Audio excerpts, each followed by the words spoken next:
नमस्कार, मैं हूं आशीष चित्रांशी और आप देख रहे हैं the news launcher. Hot topic with Hemant Tatvi. ले आइए स्क्रीन पर हेमंत जी को फटाफट। स्वागत है हेमंत भाई आपका। 21 तारीख, 21 जुलाई, संसद का मॉनसून सत्र शुरू होने जा रहा है। अब कुछ ही घंटे बचे हुए हैं। जब हम ये चर्चा कर रहे हैं, जब आप ये देख रहे हैं, उस समय इंडिया अलायंस की तरफ से भी सत्र के लिए तैयारियां शुरू की जा चुकी हैं पुरजोर तरीके से।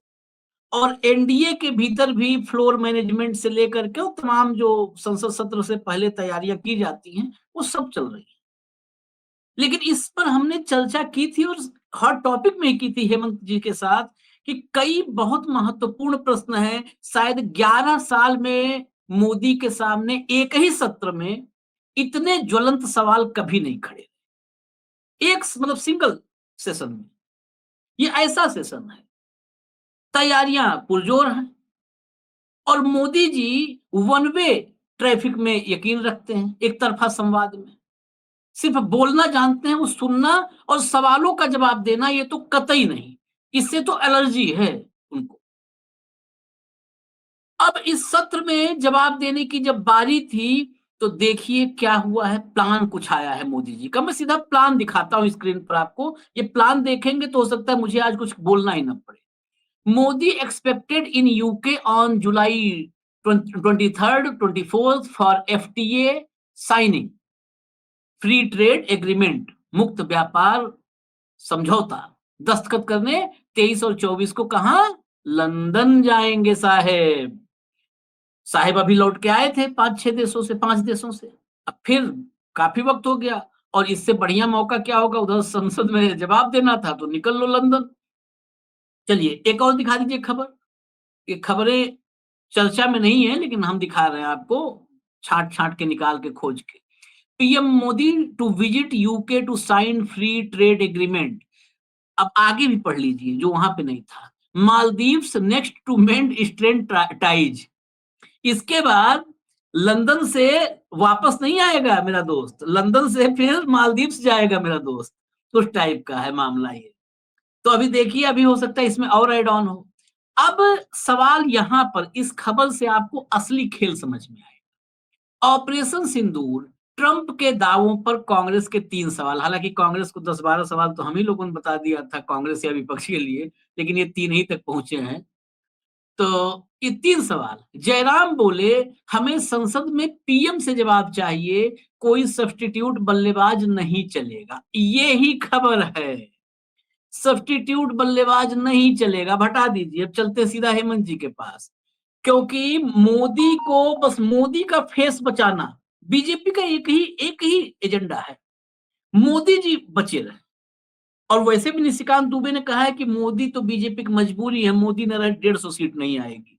तो बस मोदी को बचा लो, फिर सब्स्टिट्यूट कोई आएगा, कोई भी वहां खड़ा हो बोलेगा। अमित शाह बोलेंगे तो बोलेंगे, वैसे ही आधा विपक्ष डर जाएगा, डांट देते हैं वहीं पर संसद में ही। हेमंत भाई, ये जो है कप्तान कप्तान मैच से पहले भाग रहा है क्या? आशीष भाई नमस्कार। आपको, सारे दर्शक साथियों को। देखिए मोदी जी, एक बात तो मानना पड़ेगा, भारतीय संसद को किस तरीके से क्या क्या करते हैं गुजरात मॉडल के जरिए, वो आपने 2001 से 13 तक तो वहां देखा था, 14 तक, कि वहां किसी की कोई मजाल नहीं होती थी, कुछ नहीं होता था। जो बोले सस्पेंड करो, बाहर करो, ये करो, वो करो, तमाम चीजें। संसद के अंदर भी उन्होंने वो मॉडल लागू किया। लेकिन अब उन्होंने कमाल ही कर दिया। ये जो पार्लियामेंट सेशन है, जैसे आपने बिल्कुल इंट्रोडक्शन में ठीक कहा, ये वही स्थिति है आशीष भाई कि अब तक का सबसे चुनौतीपूर्ण और सबसे ज्यादा चैलेंजिंग एक तरीके से, मतलब बेसिकली जो है सेशन होने वाला है, तमाम कारणों के चलते। जिन सवालों को मोदी, बीजेपी, एनडीए, आपका क्या नाम है, आईटी सेल, आरएसएस, जिन सवालों को निरंतर टालता आया था, वो सवाल मुंह बाए खड़े हुए हैं। और विपक्ष ने पूरी रणनीति बना ली। आज आपको पता है शाम को 7 बजे इस पर पूरी मीटिंग होने वाली है सारे विपक्षी दलों की, बेशक वो ऑनलाइन है और सारी चीजें। ऐसे मौके पर मोदी जी का 4 दिन के लिए एफटीए साइन करने के नाम पर इंग्लैंड निकल जाना और उसके बाद मालदीव निकल जाना, ये अपने आप में बहुत कुछ कहता है। ये एफटीए कोई एक दिन का नहीं है, समझिएगा, इसकी गंभीरता को दर्शकों को समझाना जरूरी है। इस एफटीए, इंग्लैंड के साथ, यूके के साथ जो आपका एफटीए है, इस पर 4 साल से बातचीत चल रही है हमारी, बोल भाव। तो ऐसा कुछ भी क्रांतिकारी नहीं हो जाएगा और मजेदार बात एक और, ये तत्काल भी लागू नहीं होने जा रहा है, इसको लागू होना है 1 साल बाद। आज से जब आप साइन करोगे उसके 1 साल बाद लागू होना है। दूसरी बात, तो अभी क्यों? तो आपने बिल्कुल ठीक कहा कि संसद का सत्र है, वहां फंसोगे, वहां क्या क्या करोगे आप? देखिए, उसका बिल्डअप पूरा कर लिया है। राहुल और सोनिया के खिलाफ प्रोसिक्यूशन कंप्लेंट फाइल करा दी राउज एवेन्यू में, पता है आपको। उसके बाद रॉबर्ट वाड्रा के खिलाफ कल प्रोसिक्यूशन कंप्लेंट फाइल करा दी, और अखबारों में इस तरीके से खबर छापी है आज, तमाम अखबारों में, डॉगी मीडिया में, कि आरोपी तय हो गए, जबकि कंप्लेंट फाइल हुई है, उस पर चर्चा होगी, लेकिन कोई हिंदी का अखबार उठाइए, आरोप तय कर दिए। वो एक नैरेटिव बिल्डिंग है, बिल्डअप है सेशन।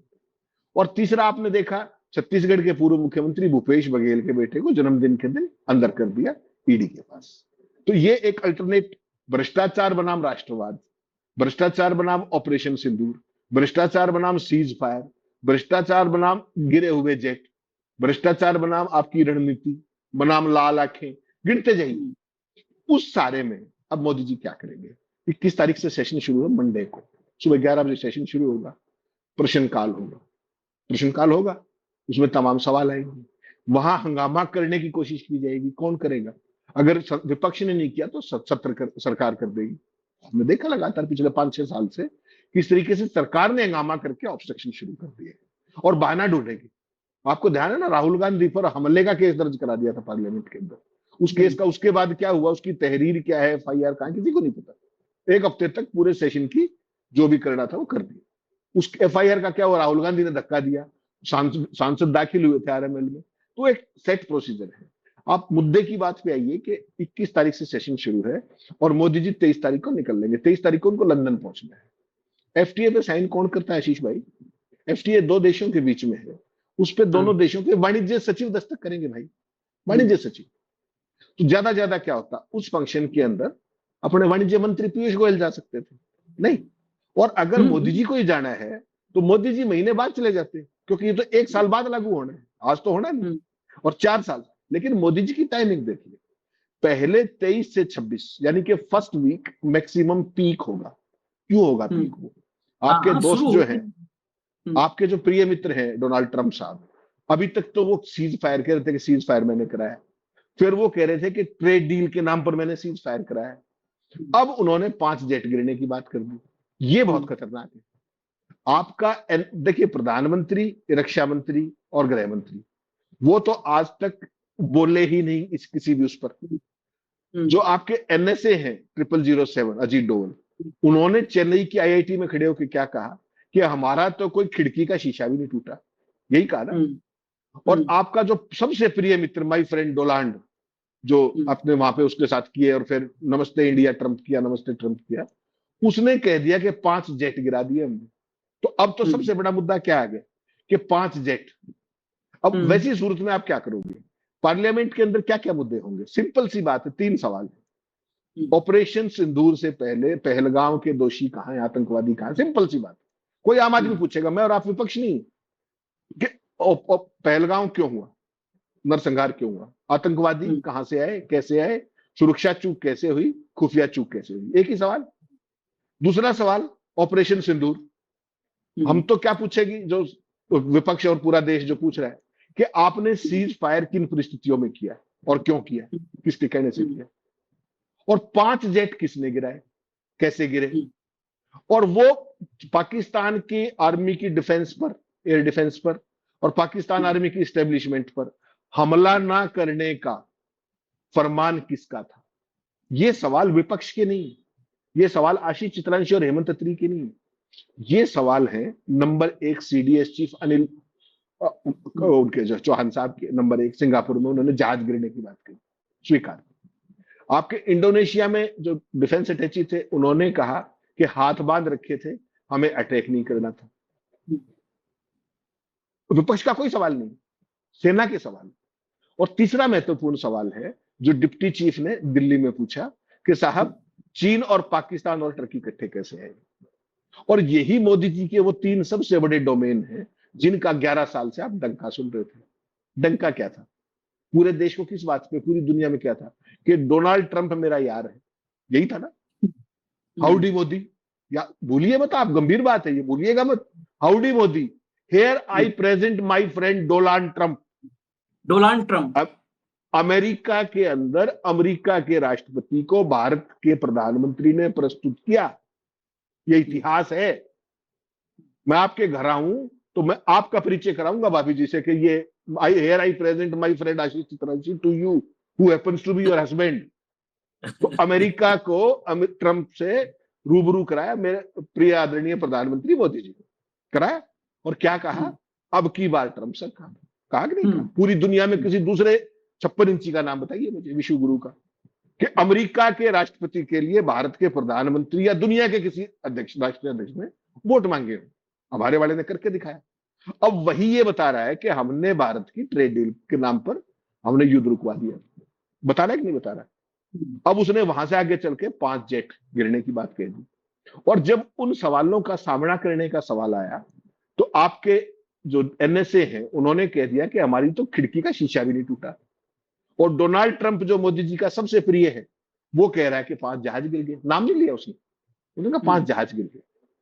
पाकिस्तान के जहाज गिरने का दावा तो भारत भी नहीं कर रहा। भारत ने कभी किया कि हमने जहाज गिराया? कभी नहीं किया, नहीं किया, कभी नहीं किया।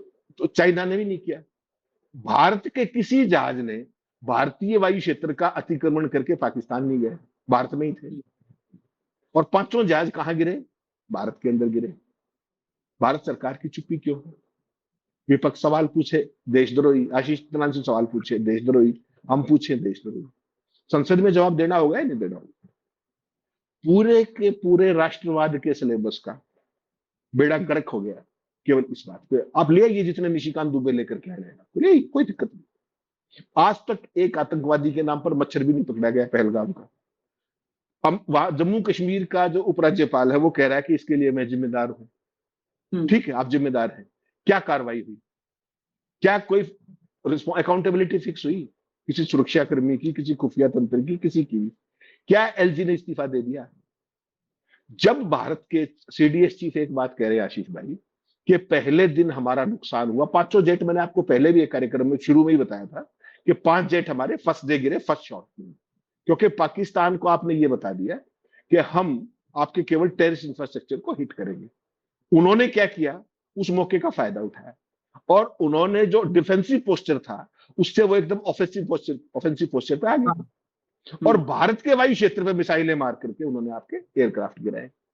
आप 2 दिन तक उड़ नहीं पाए, ये आपका सीडीएस चीफ कह रहे हैं। और फिर जब भारतीय वायुसेना ने अपनी स्ट्रेटेजी ठीक की बकौल अनिल चौहान जी, उसके बाद जो भारत ने 10 तारीख को जो अटैक करने शुरू किए तमाम एयर बेसिस के ऊपर और सारी, तो जबरदस्त प्रहार किया, पाकिस्तान सुन हो गया, सारी बात हुई। शाम को जब सेकंड राउंड होने वाला था उससे एन पहले डोनाल्ड ट्रंप सबसे पहले, उसके बाद पाकिस्तान, उसके बाद भारत के विदेश सचिव, उन्होंने सीज फायर की घोषणा कर दी। इसमें न्यूक्लियर थ्रेशोल्ड कहा था? कभी आज तक पाकिस्तान ने कहा है कि हम परमाणु हमला करने वाले थे? कभी हमने कहा है कि परमाणु हमले के उस पर जाने वाला था? ट्रंप कर रहा है। ट्रंप कौन है? आपका सबसे प्रिय मित्र जिसके लिए आप वोट मंगा करते हैं। उसके एक्शंस पर, और कमाल देखिए आशीष भाई, छोटी बात मत समझिएगा इसको, 70 दिन हुए आज, 10 मई से लेकर आज 70वां दिन। 24 बार अमेरिका का राष्ट्रपति पहले तो सीज फायर के ऊपर आ रहा था, आज उसने जहाज गिरने की बात कह दी। जिसके जहाज गिरे वो बोल नहीं रहा। एम्बेरसमेंट किसकी हो रही है? उस व्यक्ति को मैं और आप बहुत बार गलत एस्टिमेट करते हैं कि वो ना समझ है। वो बिल्कुल ना समझ नहीं, वो बहुत शातिर है। हाँ, बहुत शातिर है, बिल्कुल बिल्कुल सही आपने कहा। हाँ। वो आपको केवल जलील नहीं कर रहा है, छोड़िएगा, जलील नहीं कर रहा वो आपको एक्सपोज कर रहा है, आपको ब्लैकमेल कर रहा है, आपकी आर्म ट्विस्टिंग कर रहा है। और किस लिए कर रहा है? क्योंकि आपने उसका नाम नोबेल के लिए नामांकित नहीं किया, पाकिस्तान ने किया, उसके बाद आप अपने इजराइल ने किया, नेतन्याहू ने किया, आपने नहीं किया। आपने उसको क्रेडिट भी नहीं दिया और आप हिम्मत नहीं है आपकी, वरना आप उसको डिस्क्रेडिट भी कर देते हैं। इसलिए आप कभी फॉरेन सेक्रेटरी का वीडियो चलवा देते हैं, कभी कुछ कर देते हैं, मोदी जी कभी नहीं बोलते। तो अब जब संसद में, जो आप बिल्कुल आज सही कहा विपक्ष ने, क्या हमें अल्टरनेट नहीं, वैकल्पिक नहीं, हमें मोदी के मुंह से चाहिए, क्योंकि 56 इंची केवल मोदी है, डंकापति केवल मोदी है, विश्वगुरु केवल मोदी है, वर्ल्ड लीडर केवल मोदी है। पूरी दुनिया में डंका भारत का उन्होंने बजाया, भारत का सम्मान बढ़ाया। ट्रंप, आप देखिए इस पूरे, आशीष भाई इसको थोड़ा सा उल्टा देखिए, अगर पाकिस्तान ये दावे करता है ना, कोई परवाह नहीं करता। लेकिन जब अमेरिका के राष्ट्रपति ने 5 जहाज गिरने की बात कह दी ना, तो ये छोटी बात नहीं है। आप समझिएगा इसकी गंभीरता को। पूरी दुनिया के अंदर एक मैसेज चला गया कि जो इसका युद्ध था, जो भी आपका लिमिटेड युद्ध था हमारा, जो ऑपरेशन सिंदूर था, इसमें कहीं ट्रंप के कहने का मतलब सीधा सीधा ये कि पाकिस्तान का पलड़ा भारी तो नहीं था। हालांकि नहीं था, जहाज गिरना बिरना कोई बहुत महान बात नहीं है, गिर जाते, आपका भी गिर सकता है, मेरा भी।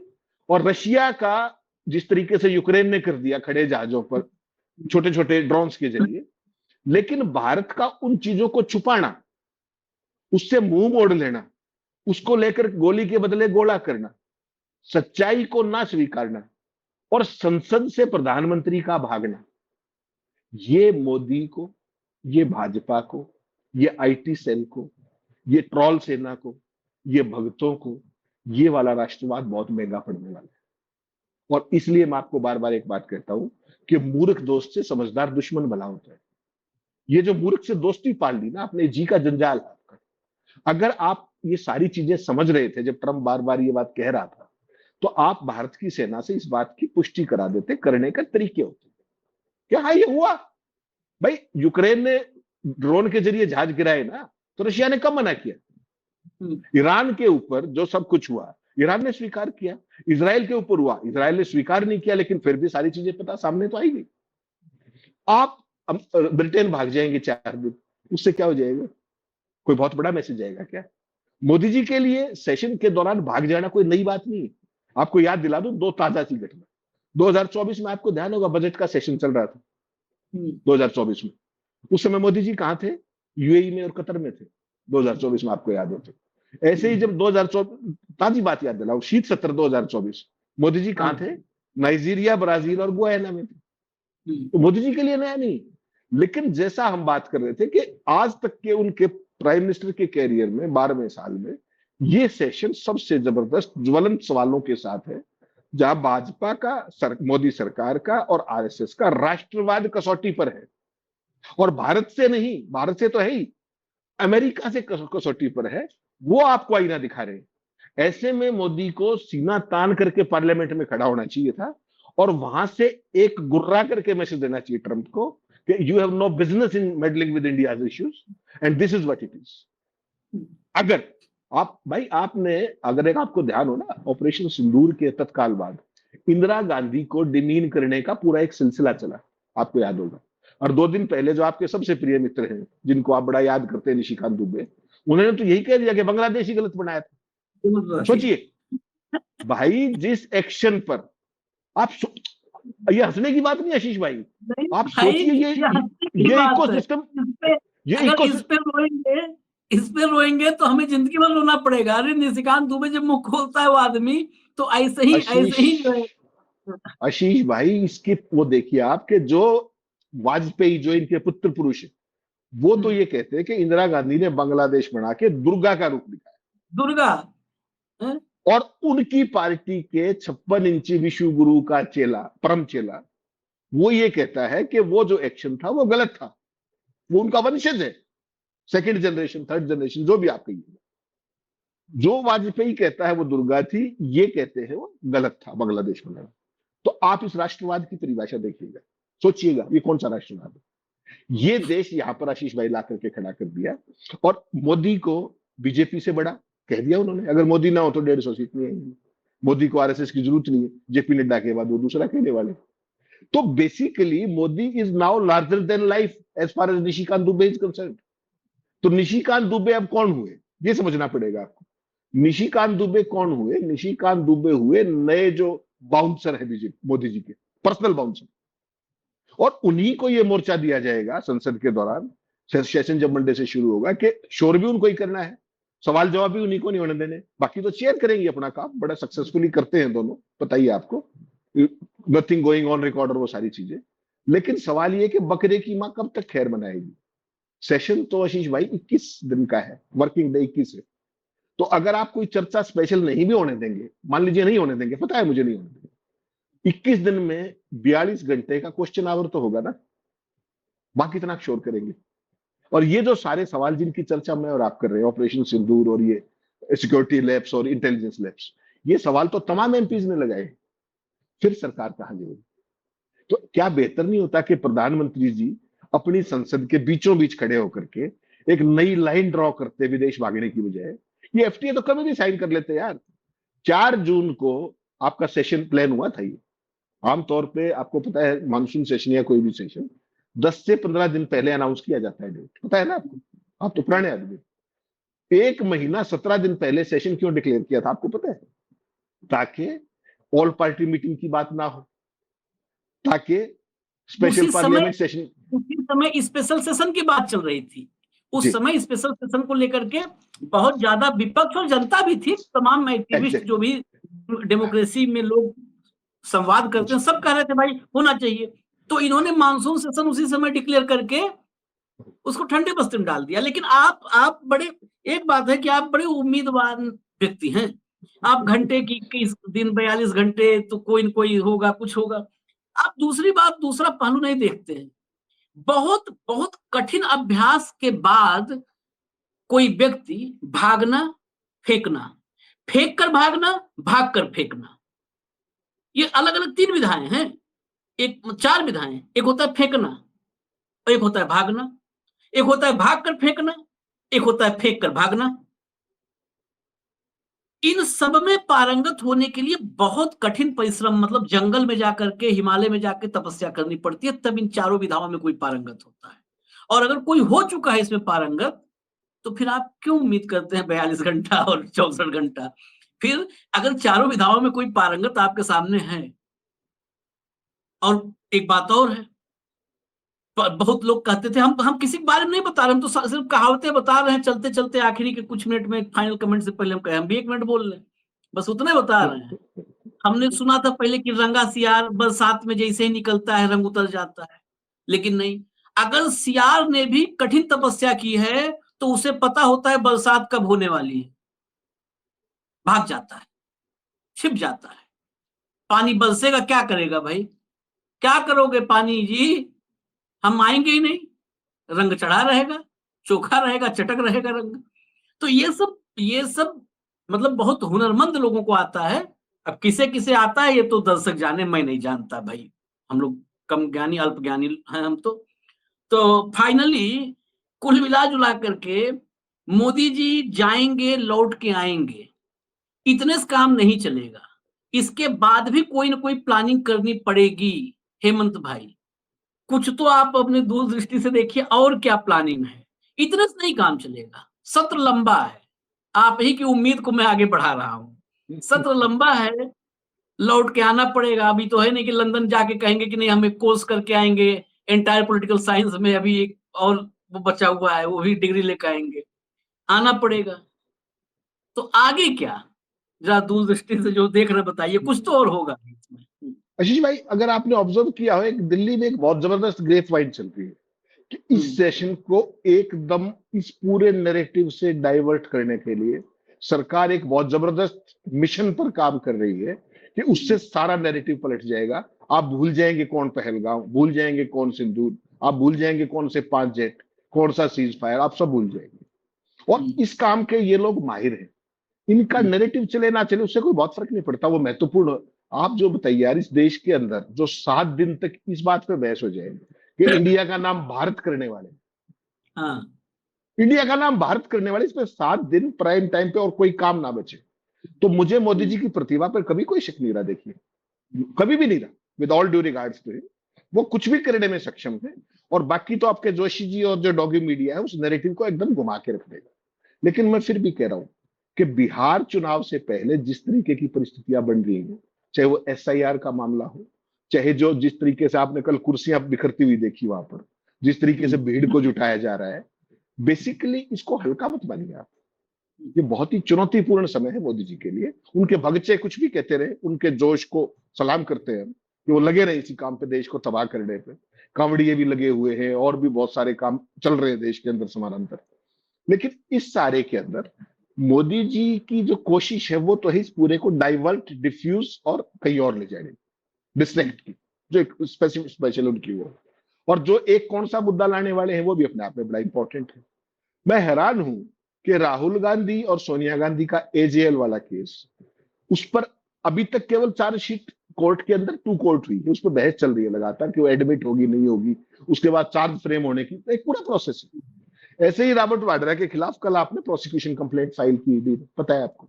तमाम अखबारों में खबर क्या छप गई कि उनके खिलाफ आरोप तय कर दिया, आरोप तय कर दिए, आरोप दायर किए। आरोप दायर करना कुछ भी नहीं होता है, पहले आप तय करेंगे, चैलेंज करेंगे, आप अपना आर्ग्यू करेंगे, फिर मैं करूंगा डिफेंस, उसके बाद कोर्ट तय करेगी कि आरोप तय होंगे या नहीं। लेकिन सारा माहौल बना दिया, जन्मदिन के दिन बघेल का बेटा गिरफ्तार कर लिया। ये सारी चीजें आइसोलेशन में नहीं। और अभी मोदी जी फिर टोपी उतारेंगे, जो हैट पहन रखा है ना उसको फिर उतारेंगे, उसमें से चंद कबूतर फिर निकलेंगे। उन कबूतरों में से किसी को डॉगी मीडिया ले जाएगा, किसी को पोमेरियन ले जाएंगे, किसी को निशिकांत ले जाएगा, कहीं पे चेयर कुछ कहेगी, और ये सारा मिल मिला करके। और आप ये मत भूलिएगा कि इस सारे सेशन के दौरान 28 तारीख को सुप्रीम कोर्ट में हियरिंग भी होने वाली है SIR वाली, तो बहुत चीजें हैं। ये सेशन सबसे ज्यादा हैपनिंग है, और मेरे को अब भी उम्मीद है कि इस बार हो सकता है विपक्ष इस बार इनको सेशन के अंदर भी, सदन के अंदर और सदन के बाहर भी, मुझे लगता नहीं मीडिया कुछ भी कर ले उससे बहुत फर्क नहीं पड़ता। मुझे नहीं लगता कि इस बार इनको भागने की जगह मिलेगी। मोदी जी ठीक है 4 दिन घुमाएंगे, कोई खास बात नहीं, 23 से 26 तक वापस तो यही आना है।